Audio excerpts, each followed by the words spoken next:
Bon dimanche, mesdames et messieurs, fidèles téléspectateurs des canaux Congo Télévision, amis de l'École du Changement. Nous avons aujourd'hui en tout cas commencé à notre École du Changement. M. Norbert Yamba, qui n'a en tout cas plus à présenter, un acteur sociopolitique qui a pignon sur rue en revue de du Congo. Il est cadre de l'UDPS, le parti présidentiel. Norbert Yamba se réclame en tout cas comme étant panafricaniste et on le reçoit aujourd'hui comme étant un analyste politique. Bon dimanche et bienvenue sur ce plateau de Code du Changement, M. Norbert Yamba. Merci JR pour l'invitation. Je salue tous les téléspectateurs. Je crois que c'est une occasion qui nous est donnée de pouvoir échanger sur des questions qui intéressent la nation. Voilà, nous allons un peu faire le point sur la gouvernance générale du pays. On va s'intéresser particulièrement à la situation sécuritaire qui prévoit l'Est du pays. Nous allons aussi faire le point sur les dernières élections des sénateurs et des gouverneurs, et particulièrement dans la province de l'Équateur, où il y a en tout cas des remue-ménages au sein de l'Assemblée provinciale, même l'élection des gouverneurs et sénateurs qui était reportée, qui devait en principe être organisée le 7 mai, risque en tout cas de ne pas l'être.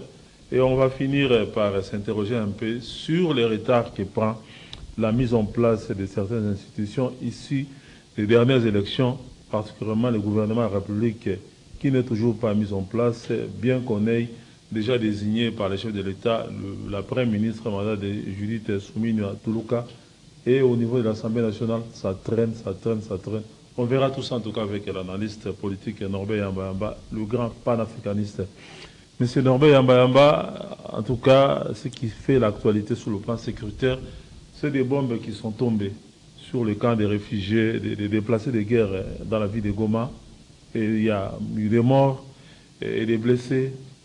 Et on a eu en tout cas beaucoup de réactions sur le plan interne et même sur le plan international des États-Unis d'Amérique qui condamnent le Rwanda. Pour cela, et le Rwanda fait en tout cas Ponce Pilate et lave les mains.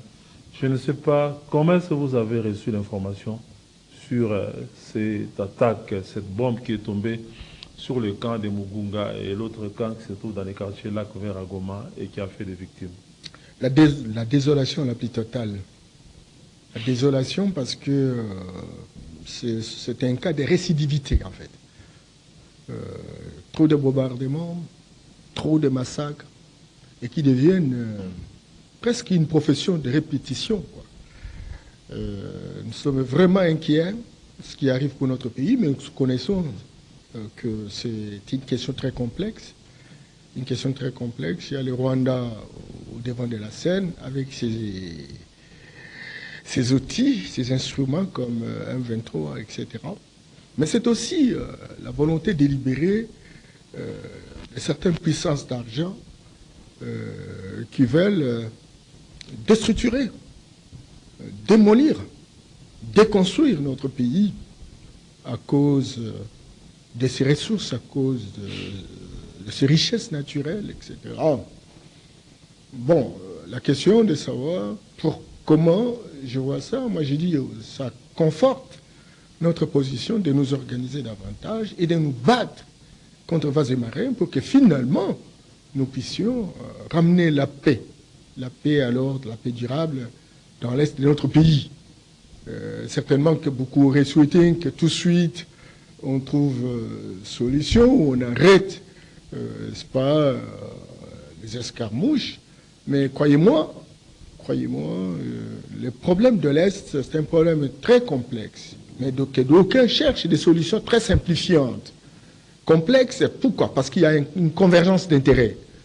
Convergence d'intérêts entre les vautours internationaux, entre l'air courtier, les commissionnaires de la sous-région, et certains Congolais qui sont à l'intérieur, qui visiblement jouent le rôle de figuration, comme pour démontrer que c'est un problème congolo-congolais. Et donc, dans cette complexité des trois acteurs majeurs, il faut chercher des pistes et des solutions. Quelqu'un disait que, bon, s'il faut se battre contre le Rwanda, on gagne et la paix revient. Moi, j'ai dit, ah non. Le Rwanda, sincèrement, c'est un petit pays, certes, mais qui est organisé, mais qui joue le rôle de commissionnaire, de courtier, de sous-traitant, de puissance d'argent. Et vous savez que la guerre aujourd'hui JR, la guerre est plus rentable que tout autre investissement. Quelqu'un me disait que les États-Unis, sur les 244 ans d'indépendance, ils ont mené la guerre pendant 241 ans. Aujourd'hui, le budget de la sécurité des États-Unis est de l'ordre de 750 milliards de dollars, à la différence de celui, par exemple, des Chinois, 320 milliards, des Russes, 60 milliards. Vous voyez quelle est l'importance et comment il est arrivé. Autant de guerres, c'est le moment véritablement de s'enrichir avec des ressources, etc. Et regardez le cas des Rutshuru.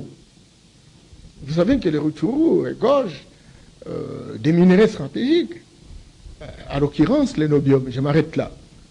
Et les nobium participent à la stabilisation des fusées. Et les Américains sont producteurs véritablement de fusées. Le coût d'investissement total est de 10 à 14 milliards. Et le Congo regorge un tiers, c'est pas des nobium. Comment se poser la question pourquoi la guerre en Rutshuru? Comment se poser la question pourquoi, n'est-ce pas, les affrontements à Massissi, à Beni, j'allais dire à Ituri, compagnie, dès lors que Massissi regorge 80% des réserves de coltan, qui est un minerai stratégique aujourd'hui, dont on a besoin naturellement de fabriquer des voitures électroniques et électriques et compagnie, etc. Vous avez, à Tanganyika, on va vous dire, écoutez, il y a les Bantous qui se battent avec les pygmées, etc. Or, on oublie que dans les Tanganyika, à Nyuzu, il y a le lithium, qui est convoité justement par des puissances d'argent. Et ils profitent de petites querelles internes justement pour robotiser les gens, dont les gens eux-mêmes n'ont même pas conscience véritablement de ce qui se passe. Donc, le Congo est victime de ses ressources. Le Congo est victime de ce moyen, de ses capacités, de ses potentialités. Et alors maintenant, il faudrait véritablement que le Congo ait une organisation qui lui permette d'avoir non seulement des technologies, encore que la science doit suivre, les universités doivent être adaptées par rapport à ces préoccupations, et aussi avoir des hommes intègres, des hommes... Bon, là, M. Norbert Yambamba, vous êtes déjà au niveau de solution, mais on fait encore l'autopsie, en tout cas, de la situation. Mais nous avons tendance, nous, à jeter seulement la pierre aux étrangers. Nous avions là, par exemple, la MONUSCO, à qui nous, pratiquement, nous mettions tous les péchés d'Israël sur ce qui se passe à l'est du pays, l'incapacité à pouvoir protéger la population. À un certain moment, c'était le trouble de l'ASC qui n'était pas capable. Mais est-ce que le problème, c'est que nous-mêmes aussi, nous sommes complaisants vis-à-vis de nous-mêmes? Parce que tout pays qui se respecte dispose d'un appareil sécuritaire et de défense. Et cet appareil-là, qui est censé, en tout cas, protéger et défendre le pays. Est-ce que le problème, c'est pas à ce niveau-là? C'est que nous-mêmes, là, nous ne savons pas nous prendre en charge sur le plan de la défense. Des choses. C'est facile de dire que nous ne savons pas nous prendre en charge. Mais c'est difficile de photographier la situation et de dégager les responsabilités, les différentes contributions par rapport au processus de déstabilisation de la République. Je l'ai dit, et pas même besoin de le répéter, que nous sommes dans une situation de convergence d'intérêts. Actuellement, il y a une transition énergétique, on a besoin de minerais stratégiques, et avec la révolution numérique, il y a une guerre qui se déploie dans beaucoup de pays qui ont des potentialités, qui ont des ressources naturelles, stratégiques, qui peuvent véritablement travailler dans les cadres de la stabilité climatique.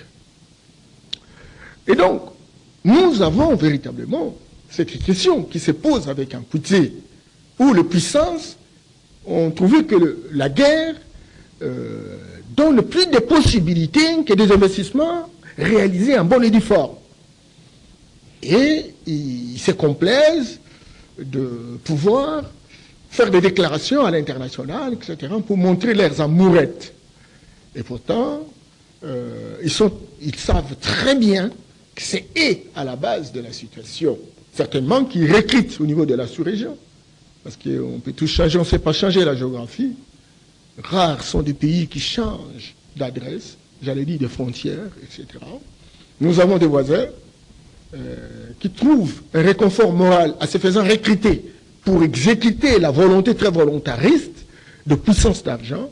Et nous avons à l'intérieur des gens qui reçoivent des promesses, des gens qui reçoivent de l'argent, des gens qui pensent que lorsque le Congo est saucissonné, c'est très clair que, bon, ils vont trouver leur compte et ils continuent à trouver leur compte. Mais Norvé Yambalamba, est-ce que notre péché originel, comme Congolais, c'est pas par exemple le fait d'avoir accueilli l'AFDEL comme étant un mouvement de libération, et pourtant, c'était un cheval de Troie des envahisseurs. C'est pas ça le péché originel.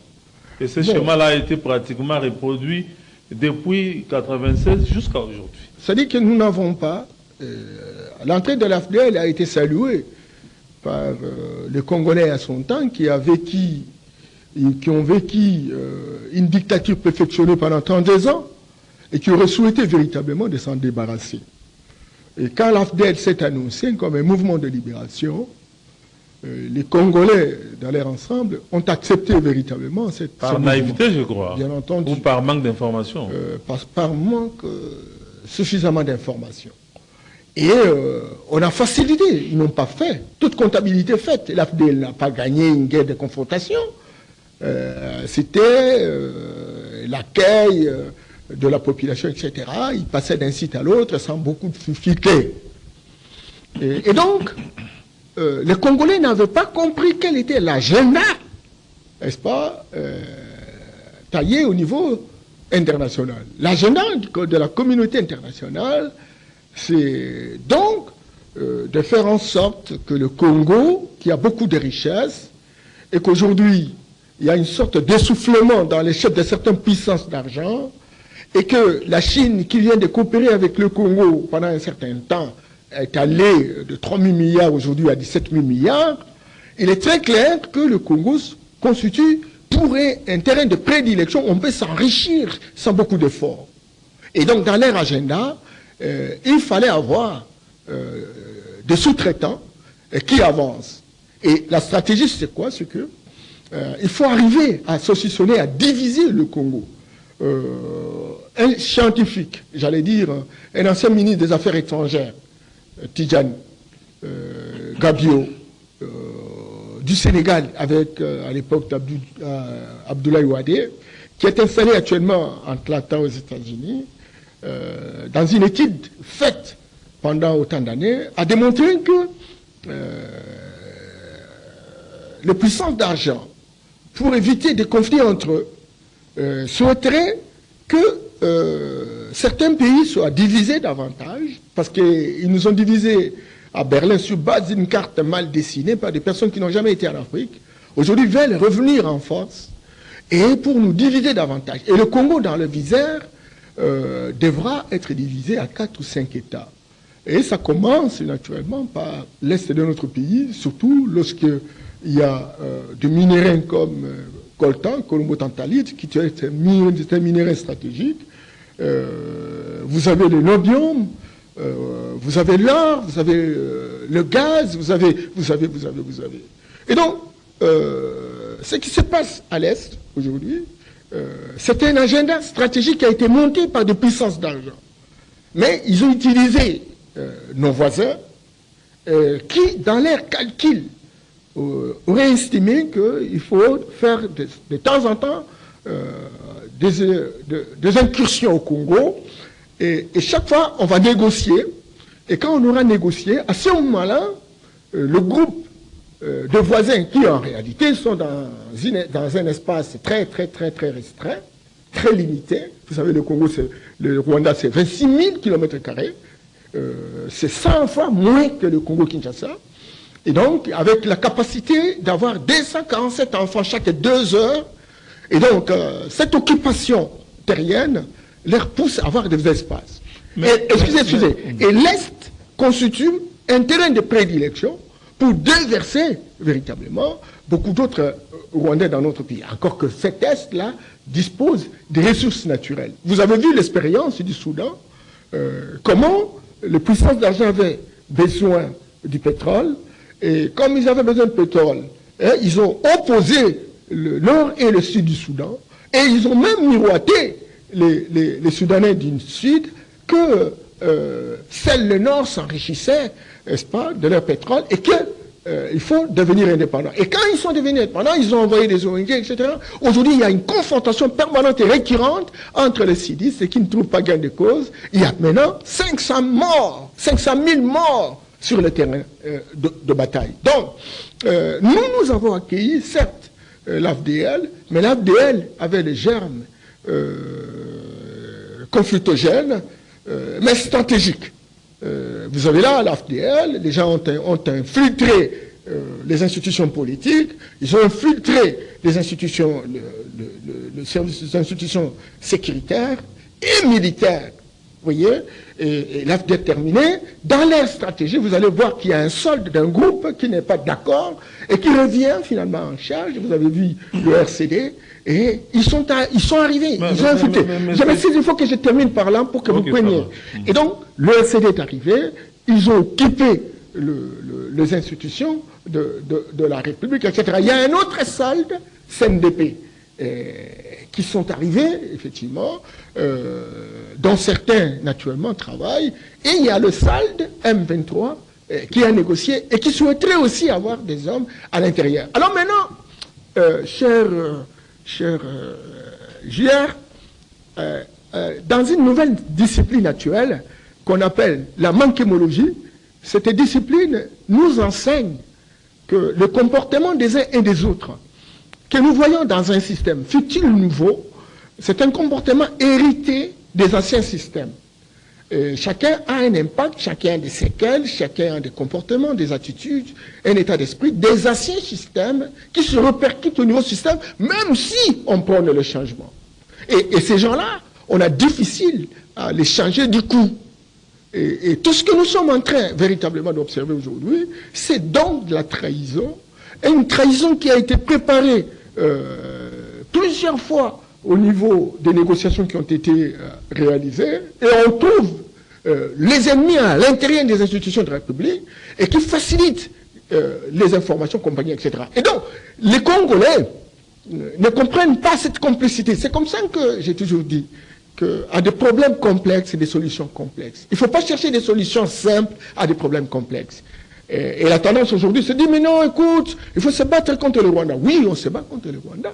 Mais tous ceux qui, aujourd'hui, sont au Congo et travaillent dans les institutions de la République et qui sont complices dans la classe politique, dans la classe militaire et sécuritaire, etc., tous ces gens-là jouent un rôle important et ils trouvent gain de cause. Vous voyez, donc tout ça nécessite un package et l'engagement de tous. En dehors, par exemple, du fait que nous avons un groupe armé, M23 pour ne pas les citer, qui est ouvertement soutenu par les Rwandais, et c'est un secret de polichinelle, mais les Congos ne souffrent pas que des affres que provoquent les M23.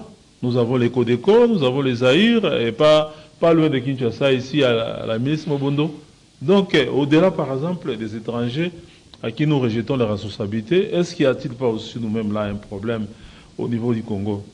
Parce que si avec les mouvements soutenus par les Rwandais, comme force qui déstabilisent le Congo, là on allait comprendre, mais quand on voit un peu partout, là il y a d'autres forces négatives qui n'ont rien à voir avec les Rwandais. Il y a deux types de forces négatives. Il y a des forces négatives qui sont préparées par les ennemis, ceux qui font... Et parce qu'on trouve un terrain fertile. Mais écoute, je suis en train de préparer par les ennemis et qui font la terreur, la désolation, qui tuent chaque jour, qui font que déplacer les Congolais de leur milieu naturel. Ces forces viennent de l'extérieur et ces forces sont armées par l'extérieur. Mais il y a aussi des forces de résistance qui se retrouvent recrutées parmi la population. Et la plupart, c'est pas des groupes qu'on observe naturellement. Les Maïmaï. Les Maïmaï, compagnie à l'Est, sont de forces de résistance qu'il ne faut pas mettre dans le même panier que les ADF ou les M23, etc. Ces gens-là voient leur espace en train véritablement de partir. Et ils résistent par rapport à ces agressions, etc. Certainement que ce sont les puissances d'argent qui travaillent. Il arrive de fois où ils sont en train de cajoler, de bercer d'autres forces de résistance pour qu'ils fassent justement semer la terreur. Ça, on l'a observé, mais ce n'est pas toutes les forces. Je voudrais porter ma casquette de directeur de cabinet au sein du ministère. Nous avons reçu avec une ONG internationale le leadership cohésif. Tous les groupes armés qui se trouvent à l'est du pays, que ce soit au nord et au sud Kivu, sont identifiés. Ils ont organisé un dialogue entre eux. Et toutes les communautés qui ont créé ces groupes armés, on était avec eux ici au centre Claver, et tous comme un seul homme pensent qu'aujourd'hui, plus que jamais, il va falloir que la paix revienne et que les communautés s'entendent. Donc on peut espérer que cette fois-ci, en tout cas, ce serait le bon. Mais ça, on Parce travaille. que c'est autant de fois que ces groupes armés-là prennent des engagements pour mettre fin à la guerre. Ce travail-là, parce que là où je ne suis pas d'accord, quand vous dites, mais les choses existent, mais le gouvernement, on dirait, est assez faible. Non, c'est une crise en incubation, c'est une crise récidive, c'est une crise récurrente. Il faut savoir l'observer. Ça fait près de 30 ans aujourd'hui. Et donc, le gouvernement qui est là trouve un héritage empoisonné et est en train de travailler dans la perspective de ramener la paix. Et c'est comme ça qu'on est sur des axes diplomatiques, malgré les difficultés, malgré les douleurs d'enfantement. Il faut discuter avec les sémères de troubles qui se recrutent au niveau international, de la sous-région et à l'interne. Et ça se fait. Mais sur le terrain, vous avez suivi, ils attaquent, certes, nos militaires aussi réagissent, compagnie, etc. Et à l'interne, vous avez même suivi, excusez, vous avez suivi qu'aujourd'hui, plus que jamais, on veut renquêter la justice, on veut mettre en route un régime disciplinaire rigoureux. Sur bien entendu, parce qu'on en a marre. Au grand mot, grand remède. Grand mot, grand remède. Parce que si ça va continuer comme ça, on va faire 100 ans et tout un siècle, ça ne se termine pas. Et donc, il faut utiliser tous les moyens légaux, rationnels et systématisés qui permettent véritablement de reconnaître notre autonomie, notre souveraineté. Si on ne le fait pas, encore que vous, les journalistes, vous ayez un langage de contribution dans cette perspective. Parce que même les partis politiques de l'opposition aujourd'hui ont tendance à croire que, bon, il y a Tshisekedi, parce qu'il est président de la République, c'est lui qui endosse la seule responsabilité. On oublie qu'on est parti, vous l'avez dit, hein, c'est l'AFDL avec tous ses ingrédients. Oui, pour ne pas vous couper aussi, en 1996, par exemple, l'opposition de l'époque aussi considérait que la guerre de l'AFDL, là, c'était contre le régime et pas contre le pays.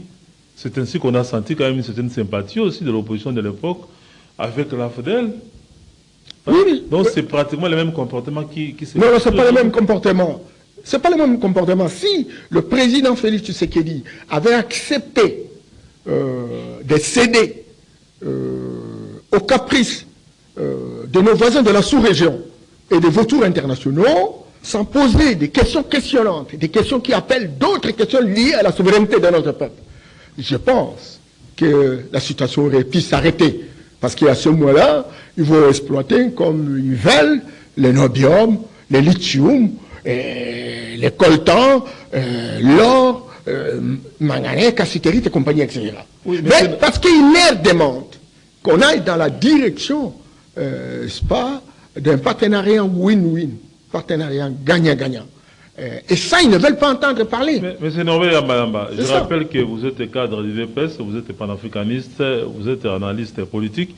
En tant que panafricaniste, vous devez quand même, nous devons nous inspirer, par exemple, de ce qui se passe sous d'autres cieux. Est-ce qu'il n'y a pas quand même une certaine incohérence? Nous passons notre temps, par exemple, à pointer du doigt les Occidentaux comme étant ceux qui encouragent nos agresseurs, qui les soutiennent, qui nous font une guerre par procuration à travers ces pays voisins. Mais nous continuons en tout cas à avoir de très très bonnes relations, à faire des voyages dans des pays occidentaux. plutôt que d'aller par exemple vers la Chine ou vers la Russie, qui peut par exemple nous aider à pouvoir nous départir de cette emprise-là occidentale et de pouvoir peut-être trouver une solution à nos problèmes comme cela s'est fait au Niger, au Mali et dans certains pays de l'Afrique de l'Ouest. Il y a pas une certaine incohérence. Non, il n'y a pas d'incohérence. Comme panafricaniste, je voudrais vous dire que ni la Russie, ni la Chine, ni l'Occident dans son ensemble peut pouvoir travailler pour nous, pour que nous soyons développés. On ne développe pas un peuple, le peuple se développe. Mais le peuple doit avoir des relations, le peuple doit avoir des partenaires, encore des partenaires sérieux. Certainement que vous avez raison lorsqu'on observe ce qui se passe avec nos partenaires traditionnels. Il y a une sorte d'hypocrisie, ça nous l'avons remarqué. Cette hypocrisie refusée par Burkina Faso, par le Niger, par un certain nombre de pays, le Mali et compagnie, etc. Mais ce n'est pas pour autant qu'on aille vers la Russie pour aller véritablement le bercer. Parce que celui qui monte sur les tigres, disent les Chinois, non seulement il ne veut pas descendre, mais il ne veut pas le partager. Celui qui a la puissance ne veut pas non seulement la partager ou les descendre, de la libérer. Donc, le problème, c'est un problème qui est lié aux intérêts. Si hier, nous avons été avec les Occidentaux, nous devons nous battre pour continuer à travailler avec les Occidentaux, mais il faut rectifier les tirs. C'est-à-dire, au lieu qu'ils viennent, n'est-ce pas? Vous avez suivi à un moment donné. Il faut changer, il faut créer un rapport de force, apparemment, sur non le terrain, seulement, mais c'est comme ça qu'on résiste, sinon ils auraient pu véritablement diviser notre pays. Ils auraient pu diviser. Le rapport de force, ça veut dire quoi? Pourquoi nous ne voulons pas une confrontation jusqu'à aujourd'hui à grande échelle? On s'organise. J'insiste beaucoup, on ne parle pas des questions de sécurité à la télé. Et quand le président de la République dit que coopération, oui, mais alors gagnant-gagnant. Vous voyez, engagement, oui, mais respect de la souveraineté. Ne jamais trahir le pays. Et les Occidentaux, les puissances d'argent, n'aiment pas écouter ce genre de langage. Et ils prennent le risque. Ils prennent le risque.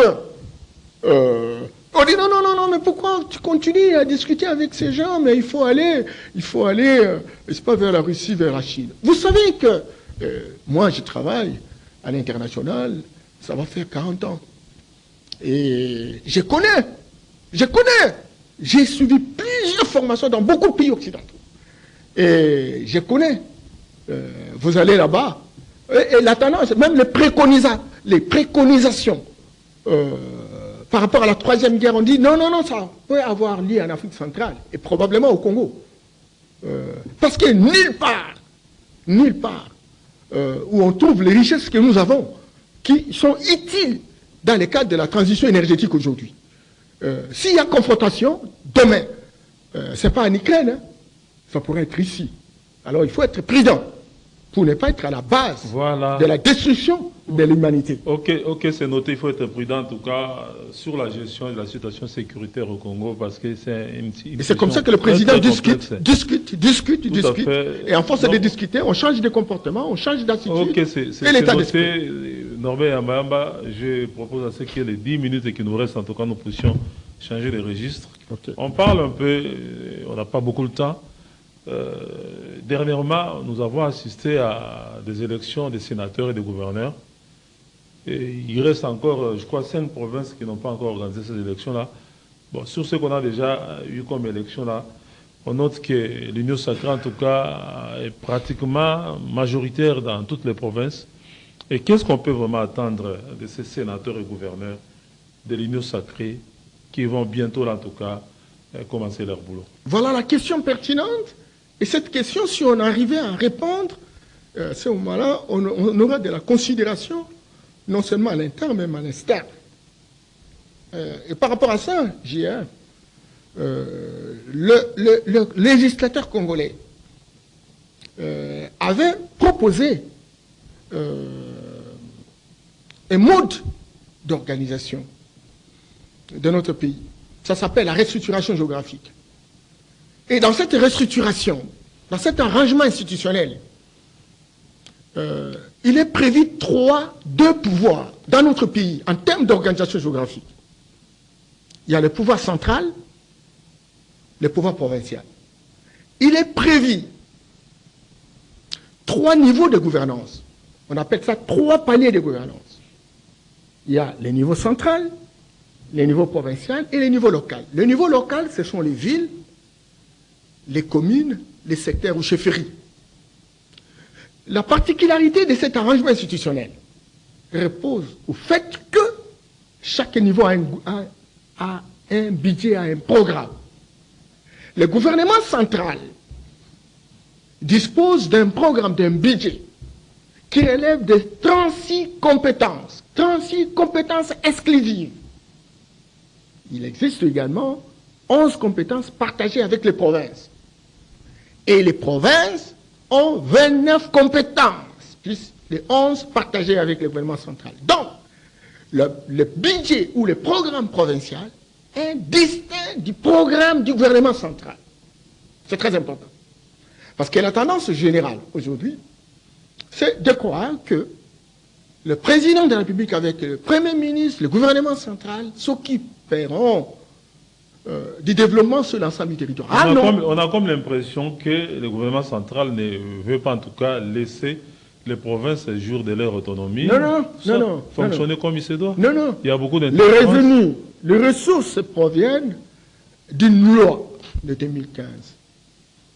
La loi sur la nomenclature des taxes, redevances et impôts. Il y a ce qu'on appelle des ressources, des recettes propres pour la province. Il y a des taxes et d'intérêts communs qui peuvent être procédés aux villes, communes et secteurs.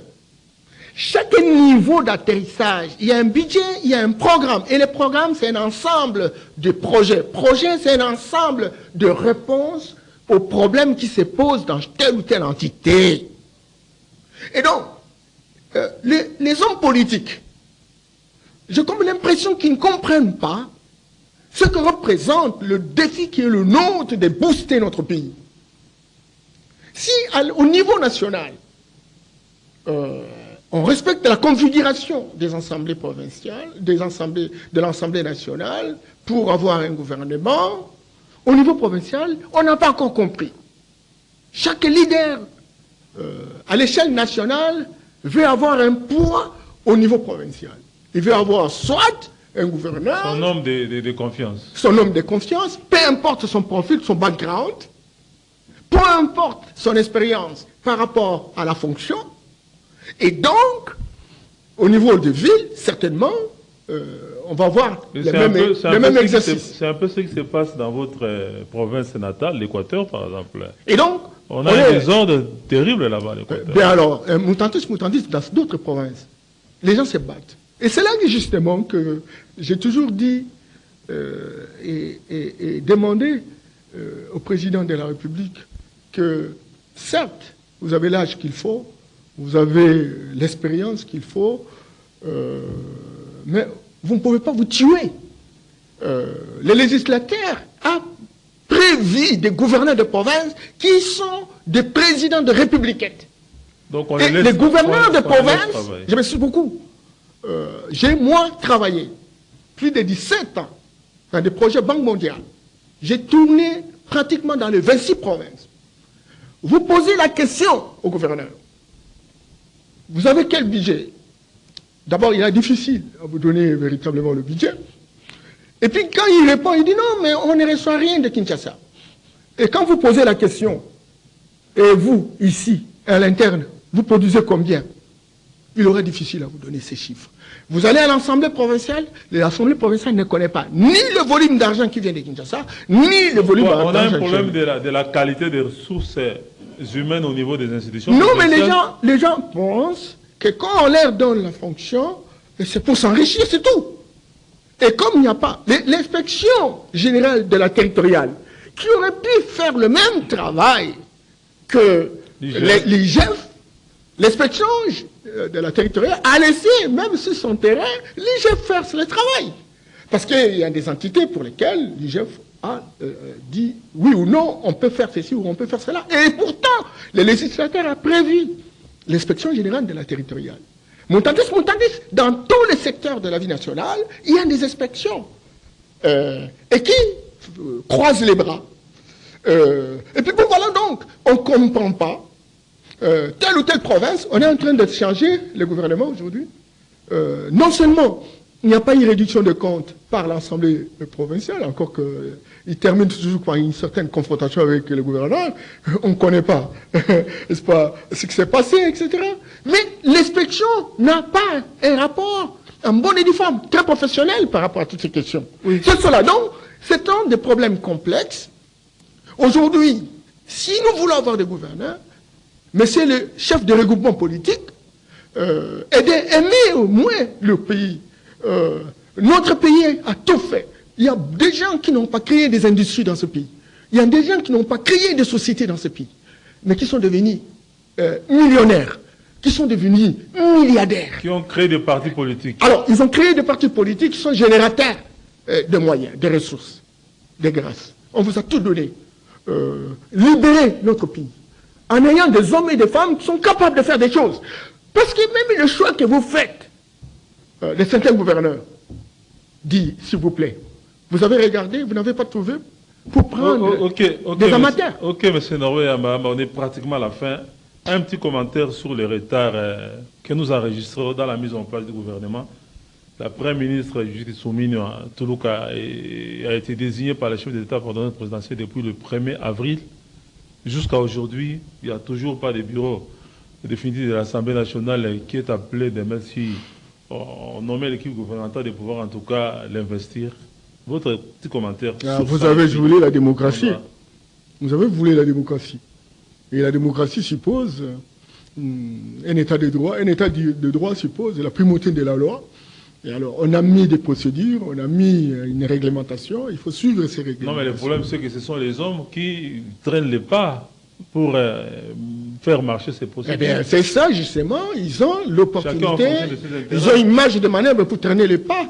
C'est comme ça que, chaque fois, lorsque on dit non, il faut à un moment donné réviser la Constitution. Vous concluez par là, voilà. Réviser la Constitution, non, regardez. Quelle est la procédure? Elle est élastique. Ça frise la procrastination. Mais non, maintenant, il faut réviser ces choses-là qui nous bloquent. Regarde au Sénégal, le même jour, on fait sortir le Premier ministre, le lendemain, on a un gouvernement en bonne et due forme, etc. Chez nous, tout le monde veut faire partie.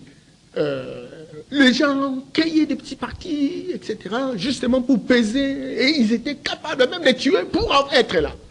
Maintenant, les choses ne peuvent pas avancer. C'est depuis janvier. Qu'est-ce que vous ne dites pas que les gens tuent pour être là? Non, mais il y en a qui utilisent la magie pour avoir telle ou telle responsabilité. Mais en fait, ça c'est pour exagérer un peu, ça c'est évident. Mais j'ai dit quand même que le moment est arrivé, sincèrement, l'homme politique. Voilà, 120 secondes. Le président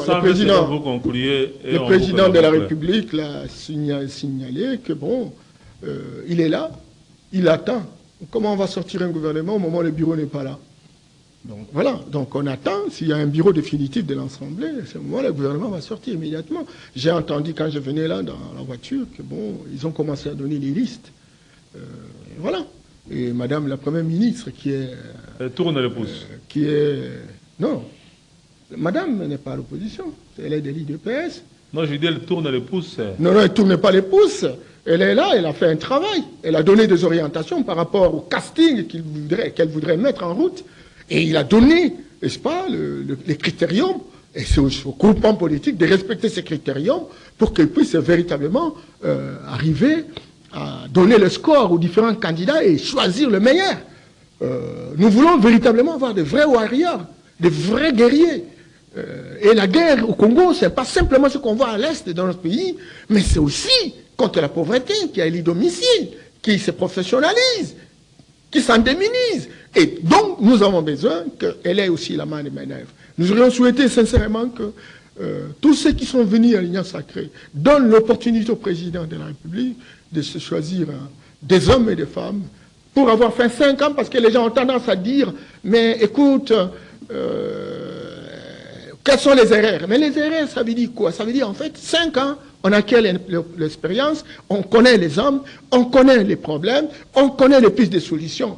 Et on peut éviter les erreurs, simplement parce qu'on a la connaissance du terrain, etc. C'est ça, connaître les erreurs. Mais bon, Au lieu de lui donner cette opportunité, cette possibilité-là, ils auraient pu... Et Merci. lui, en bon démocrate, il reste prisonnier des règles de jeu. Et c'est comme ça que, bon, il faut accepter le temps que ça a pris. Merci beaucoup, M. Norbert Yamba, cadre des deux PES, panafricaniste devant l'Éternel. Et on vous a reçu en tout cas comme analyste politique. Et avec vous, nous avions parlé longuement de la situation sécuritaire qui prévoit l'Est du pays. Et on a aussi effleuré la question relative aux dernières élections des sénateurs et des gouverneurs. Et vous estimez qu'on doit en tout cas mettre l'homme qu'il faut à la place qu'il faut pour booster le développement de nos provinces. Et vous ne comprenez toujours pas pourquoi est-ce qu'on ne peut pas réviser la Constitution, par exemple, pour essayer un peu d'accélérer, pour enlever cette élasticité dans la mise en place de nos institutions. Merci d'être passé sur ce plateau de Canal Congo Télévision. Merci à tous ceux qui nous ont suivis. Merci à Bruno Zinga, merci à Olivier Longwango, merci à Doudou Montiri, notre programmeur, producteur en chef. Et rendez-vous est pris prochainement, en tout cas, pour un autre numéro de votre émission, École du changement. Bye et à la prochaine.